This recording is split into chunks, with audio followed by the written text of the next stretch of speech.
quick disclaimer before we start the video. There are spoilers. There are spoilers. You have been warned. Don't say I didn't warn you. Hi, I'm Gracie Loves Books, and I just finished The Golden Raven by Nora Sakavic. I'm still in shock. Like my jaw is still on the floor. Like, what more could you have wanted from this book? If you had been anticipating it, or if you read the series for the first time just because you heard about this book, I mean, regardless, what more could you have wanted from the second book of The Sunshine Court? I don't even have words. That's a lie. I have lots of words and thoughts and feelings, but it's just so good. Okay, I just want to jump right into the characters right off the bat, because when I read, characters are the most important to me. So, like, out of anything, like, the plot could be horrendous. The plot could be the craziest thing that you have ever heard about ever. But if the characters are solid and like funny and like a fun read, I don't even care. I will read good characters over plot any day of the week. So, Jeremy Knox, can we just take a second to appreciate him? I mean, if you're anything like me, and you spent like most of your time reading The Sunshine Court, like, itching to get inside of his head, because, I mean, what are you hiding from, Jeremy? Who have you been hiding from? What happened at the fall banquet, Jeremy? Why does your sister think you ruined your family, Jeremy? Like, if you were like me, you would have done literally anything for crumbs of knowledge about the captain of the Sunshine Court. I mean, because what? Who is he? Like, and boy, did Nora deliver, man. When I tell you that I was so caught off guard, just with everything about him. Like, I had hypothesized, I had my theories, I had talked to my friends, like, we all had our own ideas of what could have happened to Jeremy Knox, but it was nothing like what actually had happened. It only took like the majority of the book to get there. It only took half the book for him to finally open up about his family and the truth and who he had been before he was the captain of the Sunshine Court. But it was worth every minute that I waited. I think it's just like heartbreaking that he still holds on to so much guilt about his brother, and the Exy players whose lives that were upended because of that party that he had after the fall banquet, or that he attended. The fact that he still like thinks that that's his fault is wild. Maybe I'm biased because I like his character so much, you know. Maybe other people feel differently, and like, totally get that, but how could you blame him for other people's actions? Like, sure, he brought stuff to the party, like, that's undeniable, that's a fact. You can't tell me that that was all his fault. Like, other people there were making poor decisions too. He was not the only one. And I think that that his family has just like allows him to think that the fact that his brother took his own life, like, the fact that his family just allows him to think that that's his fault. Like, how is that his fault? Someone needs to explain to me the thought process on how they got from point A to point B. Like, I understand that Joshua, the oldest brother, asked Jeremy to help him with the youngest brother because Noah, the youngest brother, was struggling. Like, I understand that dynamic, and I understand that Jeremy, like, wasn't able to help, but also they were all struggling, all of them, because we all know, we all met Matilda Wilshire and what's his face, Warren, I don't even remember his name. We all met the mother and the stepfather. We all met them. We were all there. We were all present and sat for all of the moments in that book.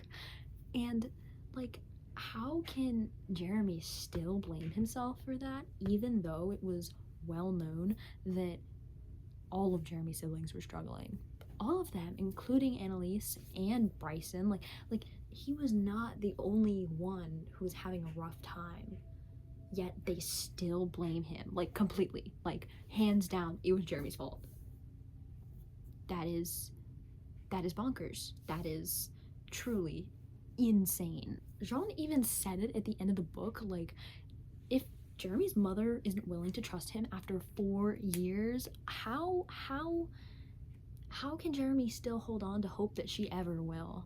Like, that's like, trust me, I get that that's definitely not an easy pill to swallow. He was not willing to hear it in the scene that had happened in the book either. Like there's truth to that. Like, we get it, Jeremy. I think that he should have been more receptive to that, because Jean has a completely different perspective.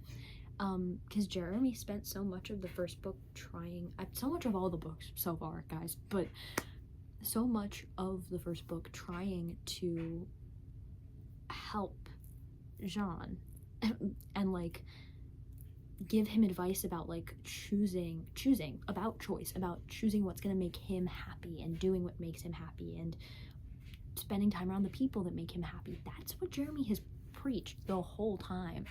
So meanwhile, Jeremy in his free time is studying for the LSAT.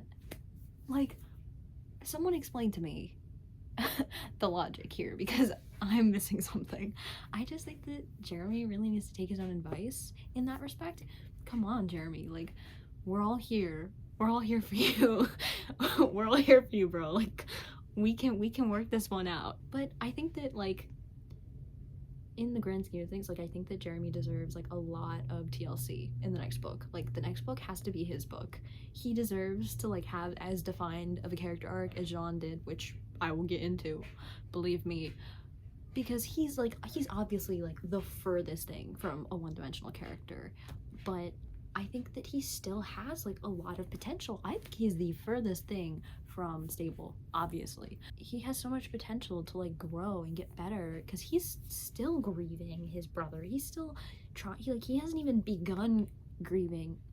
Okay, I don't know if that's true. I don't know if he's begun grieving his relationship with his mother, or his relationship with his father. Like, I don't know where he's at in that process, but bottom line is, it doesn't seem like that he has accepted that his mother is just a horrific person and is probably never going to accept him. Like, I feel like he just isn't there yet. He just deserves to be loved to the fullest capacity. He deserves to like know what that like that true like pure love is like. And like, Layla is obviously like his best friend, and he had that platonic love, which is awesome. But I will say that I just think that there is a lot more for his character still, and I really hope that like next book is like his book. I think that he deserves that. Not to say that Jean doesn't. The second series is obviously still about Jean, and I think that there's still plenty of character development left for Jean too. But after this book, which was so like about Jean's character arc specifically, I think that the next book should be for Jeremy. Speaking of character development, though, on that note, the book starts at a merciless spot. Like, I was not prepared to pick right back up in the middle of like a super traumatic moment. Like, I just wasn't ready to be right back in it, but we were right there. Just immediately right off the bat, like being reintroduced to Jean's like super self-destructive coping mechanisms, and like his inability to process emotions, or even his flat out refusal to deal with them because he doesn't know how to process them. Like, that hurt me so much to read. Every time he like talks about like envisioning that like box in his mind where he puts all the hard stuff and like wrapping chains over it until he can't see the wood anymore, like that stuff, that hurts like nothing else for me. Reading about a character who refuses to process their own emotions, like that gets me. Like, I was literally like screaming at my Kindle the whole time, begging him to like listen to the Trojans, like hear them out, think about like, I mean, like just to understand why they play the way they do, and why being better without violence is so important to them. I was just like hoping and praying that sooner rather than later someone would get through to him about it, and I just wasn't sure who that person was going to be. And I think it's fitting that it wasn't necessarily a person. I think it's fitting that it was basically just Exy. Like, he just had to be there and see them play and be a part of the team to realize that, like, what they did had merit. So I think it's fitting that, like, it didn't come from a character. It wasn't like there was no like Jeremy and John like leveling with each other about it. It was none of that. It literally just, bottom line, was just Exy. And I think that's like ironic and hilarious and perfect, because I mean, it's like Neil, Kevin, and John, they're just all like crazy obsessed with Exy, almost to an unhealthy point. So I think it's fitting that him finally like understanding the Trojans during their first match against White Ridge was like just him like seeing them play for the first time for real. It was just, I was like, I was giddy. I was like kicking my feet and laughing, and it was just a good feeling. It was a good feeling because you like finally felt like he was like getting somewhere. You were like, oh my gosh, character development, it's happening, guys, it's happening. And then Zane Reacher showed up. It was, yeah, really cute. I was not mentally prepared for the discussion that they had at all. Like, at all. Bottom line, I wasn't ready. But, well, there's no but. I wasn't ready. I do think that Jean should be left alone to live a happy life without the Ravens. They should just go away. Like, bye. Like, I think their disqualification was a great way to deal with the problem, because it's obvious that no matter what, anyone who had played as a Raven under Coach Moriyama is just unstable and unready to return to the court ever. Like, Kevin was an exception. I mean, but like, Kevin isn't even an exception. Kevin is just an anomaly because he arguably, I mean, he got to heal. I think that's it. Both of them got to heal. That's the difference here, I think. They were removed from the situation to heal, and they had the proper resources. And it seems like, for whatever reason, despite like there being attempts for that to happen for some of the other Ravens, it just didn't work out the same way. But anyway, tangent. I think that the Ravens should be out of the picture altogether from Exy, but I think that the conversation that Zane and John had was super crucial for Jean beginning to heal. Like, I think that, like, especially from all that they had done to him, I feel like if they hadn't had that discussion, it would have been a lot more difficult for Jean to finally, like, allow himself to grieve, allow himself to cry. Like, when Coach Remen finally got through to him in his office after Zane left, I was literally hysterical. I was hysterical. I was like curled up in my bed in a ball, like sobbing. Like, how can you expect me to deal with that at all on any level? I was not okay. I was not okay. But the knowledge that Jean will be okay was enough. It was enough. He's gonna heal. That's all I needed. He is going to be okay eventually. I mean, just like the sheer amount of character growth that he got from like the first page to the last page was remarkable. I mean, like, just the fact that he like learns, like it's kind of startling at first, like realizing that he has like no sense of personal autonomy, but like the fact that he gets to learn that he can do things just because he wants to, that not everything in life has to serve a purpose, that the sole purpose that something can serve can be making you happy. Like that, like him learning that through the Trojans, through Kat and Layla and Jeremy, him getting to see like a brighter, I know, pun intended, a brighter side of life is like, the fact that he gets to see that is like really special, especially after everything that he had been through. And like, it feels like good payoff once you get to that point in the book. And I think that well, I did think that one weird thing about the following, I think that he was really far removed, Jean was really far removed from everything with the fire like that happened. Like, I just think that it's really, for everything that Jean had worked to build, like, I understand that he may not have been as attached to the place as Layla had, but he just wasn't, like, and the chapter I think was mostly from Jeremy's perspective, but I just felt like it was a little lacking in the impact that it could have had on John. Like, I feel like there could have been more, and I feel like he could have been a really good voice of reason for everybody, and he was, like, with the daffodil picture, like, even though it wasn't the same, like, that was good. But I think that it was a little, like, he was a little far removed from it all, even though I feel like he could have been a really great outlet for Layla, even just because, like, I'm a firm believer that home isn't about the where you are, it's about the people you're with, which I know is cliche and stupid, but, like, I really do believe that, and I mean in no way to minimize that for them. I'm talking about them like they're real people, but, like, you know what I mean.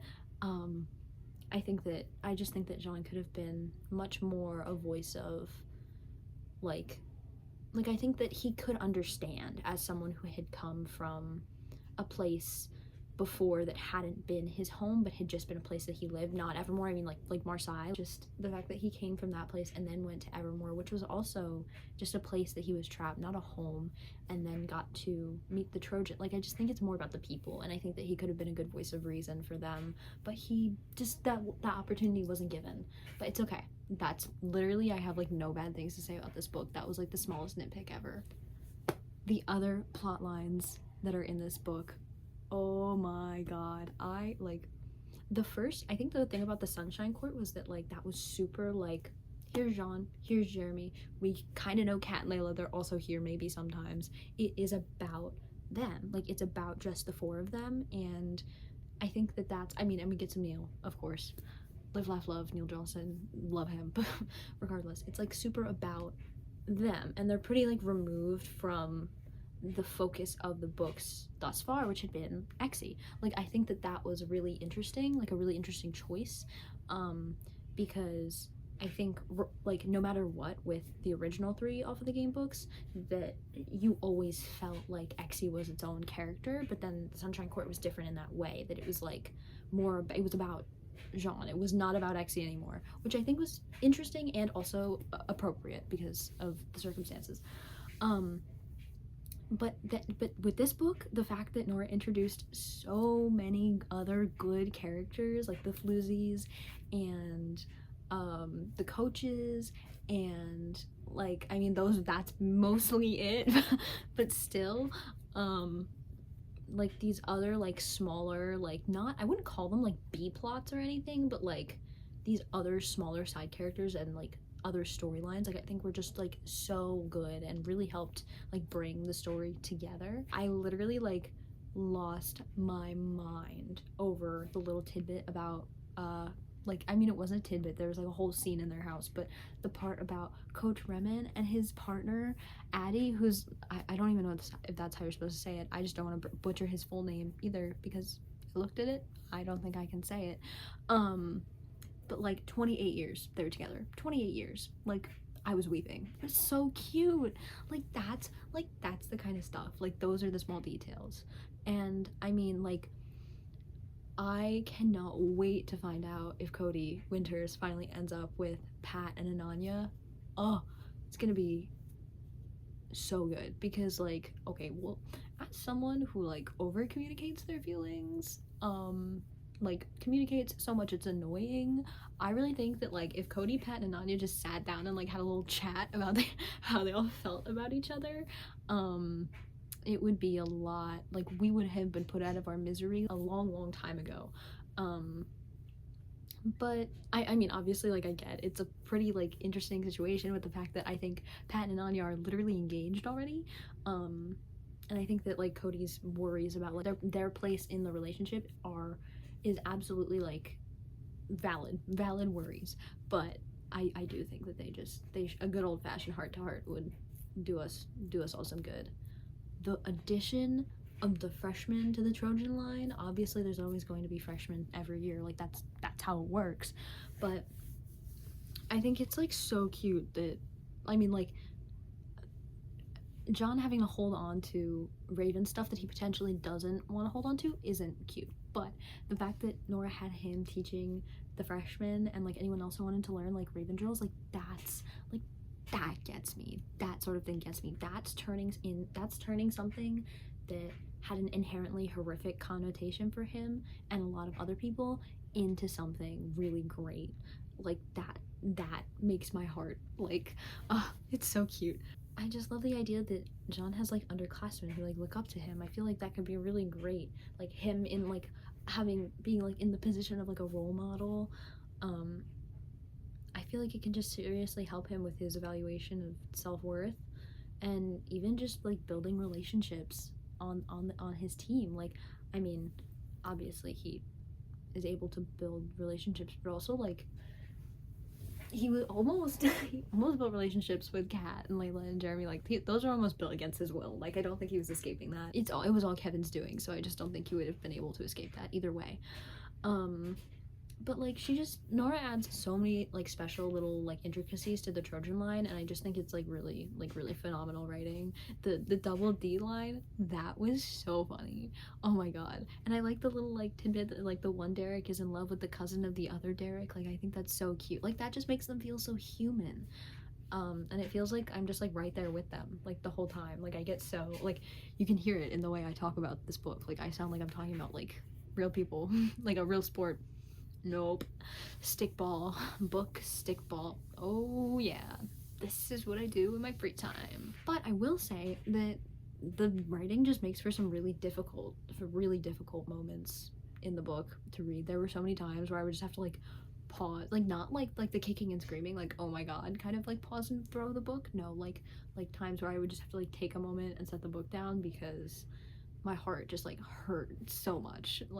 Like physical pain. Especially, oh my god, especially during the Foxes' first match against the Ravens.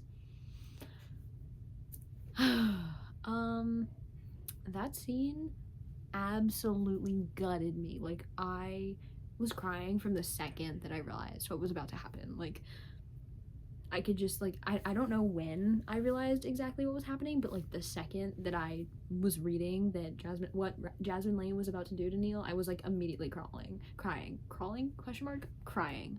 And I also immediately upon Neil hitting the floor like knew that something really bad must have happened to Andrew if Andrew wasn't already at Neil's side like that, because like it was just like I don't know, it felt like this weird, maybe I imagined it, but like as I was reading it felt like this weird like liminal like space moment where like I think everyone was probably holding their breath because someone had just gotten attacked on the court for no reason.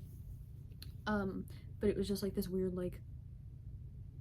well, like where's Andrew? I don't know. Maybe there's just me. Maybe that was just me, but I did in fact feel that way. And the fact that only Andrew was suspended after the fight, like only Andrew was suspended. Like they all got carded, which valid. All of them should have gotten carded. I like but only Andrew got suspended for 5 games. Like that really made my blood boil. It was odd, like I said, like they all deserve cards, but and I don't think it was out of bounds to like say that Andrew used excessive force at all, but I don't think that the fact that Andrew used excessive force should have exemplified Lane from being suspended, because that that was some uncalled for violence. Like she tried to crush Neil's windpipe and she fractured 2 of his ribs. Like that is unnecessary violence. And I think that they benched Andrew for so long because of like the ERC's prior like prejudices against him. I think because which I mean like at face value what he has done in the past, like his record is no joke. There are like some pretty serious crimes, but also the ERC was never willing to like see the other side of the story than like what they got on paper at face value. So like obviously as the reader we know a lot more about the situation and stuff. Like we know a lot more about like the situation that was at hand, but the ERC, I guess, technically like playing devil's advocate, giving them the benefit of the doubt, doesn't. All of the other characters, just outside of the main 4, Jeremy, Kat, Layla, and Jean, are so beautifully put together and supplement the story so well. I mean, I want to hear about Neil's struggles with the freshmen so bad, and how Andrew and Neil adjust to like their like new relationship, like after finals, after Baltimore, like all of that stuff. And I'm really curious about how they handle like the fallout from the first match and coping with not being able to play, like especially Neil, because we know like he can't sit still for 5 seconds. I got super off track. Can you tell? Can you tell who my favorite character is? Yeah, it's Andrew Minyard. Yeah, I have no restraint when it comes to talking about the foxes ever. I just can't stop. I think that the Golden Raven like perfectly encompasses what the series is about. It's about choosing the life you want to live and choosing your family and finding a safe place to love and be loved and standing your ground to fight for it. And at the end of the day, it's about choice and love and family. And I think that the Golden Raven has been an amazing addition to the series. And I just want to talk about like some of my hopes and dreams for book 3 because I've already started like hypothesizing and thinking about like what I want, because what I would like to see, because how are you even supposed to just wait? How are you supposed to wait? Also, okay, well, first of all, can I say like we're still without a Geraldine kiss. They still haven't kissed. It's been like how many pages is it? And the first book was 320 pages. This one was, we're almost 1,000 pages into the second series. They haven't kissed yet. Like every single page that I read had me second guessing whether or not we were finally gonna get like anything from them. I mean, and like the fact that Jean and Jeremy have feelings for one another was so painfully obvious. It was so obvious this whole time. Like this whole time. And I think it was just as obvious in this one as it was in the last one, too. Though I will say that, like, I think Jeremy's feelings in particular have finally tipped, like, beyond that point of, like, just physical attraction. I think, like, for him, for Jeremy, the first book lacked a little bit of, like, that emotional depth. When it came to Jeremy's perspective on Jean. I mean, obviously not, like, completely. It just sometimes Jeremy's perspective felt a little superficial at times. Not like the writing or like his character or anything, just like the way Nora wrote about his feelings for Jean, which I think is, I mean, like, yeah, like some people just are like it's physical attraction first and romance later. Like I totally understand that.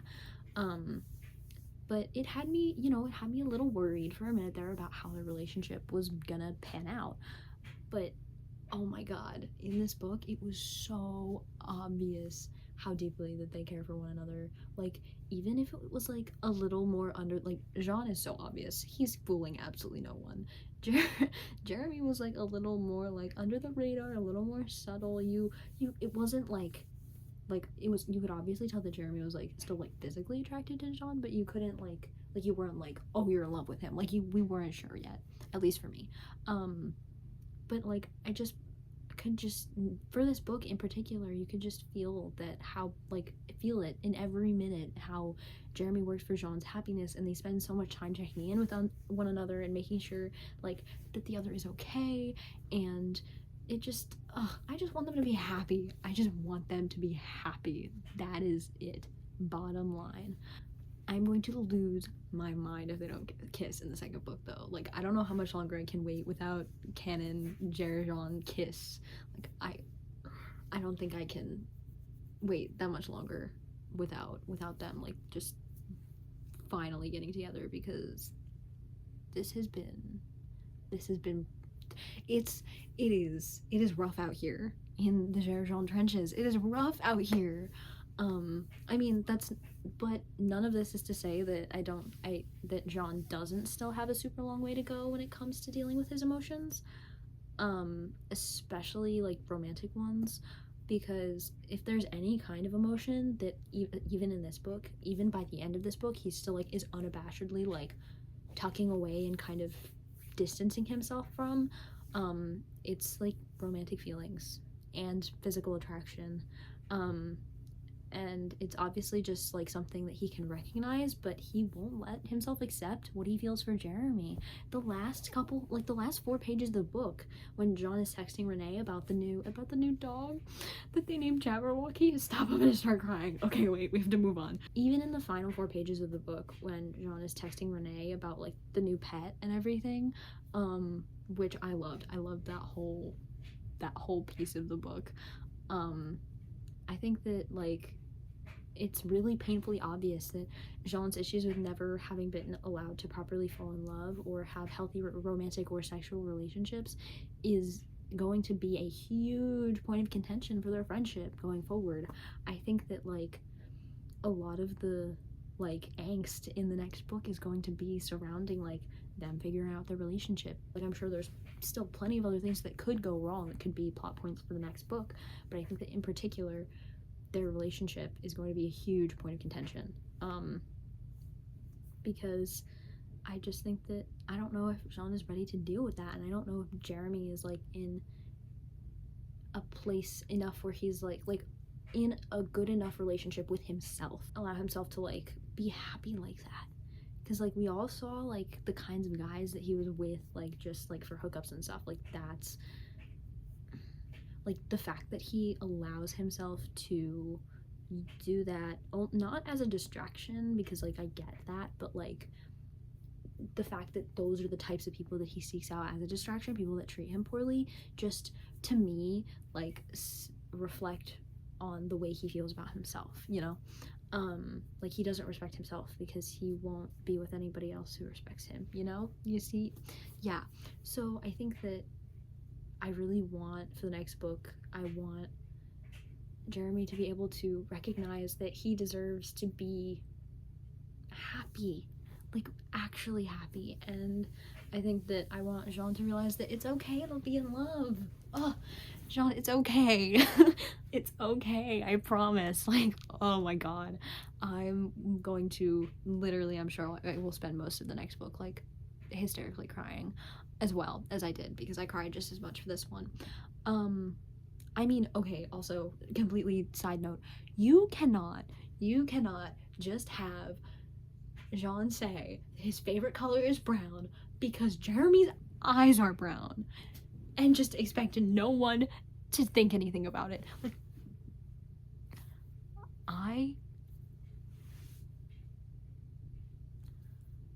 I read that and I was gone. It was over. I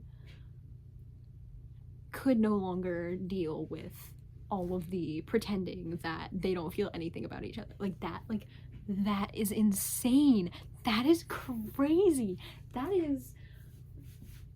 It was, I mean, like almost cliche. Like it was like borderline cliche, but it was so well done and it was so fitting to Jean's character that like it didn't even matter. It was just, oh, it was so good. Anyway, I've been off topic for like a really long time. It's fine, but you cannot just expect me after that to go my merry way and not say anything about it. That was gonna make it in here. Anyway, this is my conclusion for real this time. This is just like another like masterful work from Nora Sakavic. Like, I enjoyed every single minute of it, and I will absolutely rate this book 5 out of 5 stars. Like, it was so good. It was my first read of March, by the way. First book finished in March. I did it. I'm actually gonna finish another one today, but it is officially my first March read, and I was glued to it. From the moment I started it, I was glued. I literally couldn't read anything else. And I have literally zero idea how I'm supposed to wait for the next one. Oh, it was so good. Okay, well, here we are. That was my first filmed book review. If you liked this is the cringiest thing I think I've ever done. Wow. If you like this sort of content about books, about, you know, just me sitting here going yappa yappa yappa yappa about the things that I'm reading, you can find me on my Tumblr and my I have a Fable account, Fable Reads, partnered with Goodreads. Oh yeah, go find my Fable. You can stalk me on there and see what I'm reading, because I keep track of what I read every day on there. And yeah, that's it. I'm gonna go. I'm gonna go read now. I'm I'm gonna go read my other book now. It's Icarus by K. Ankrum. Video coming soon. Bye.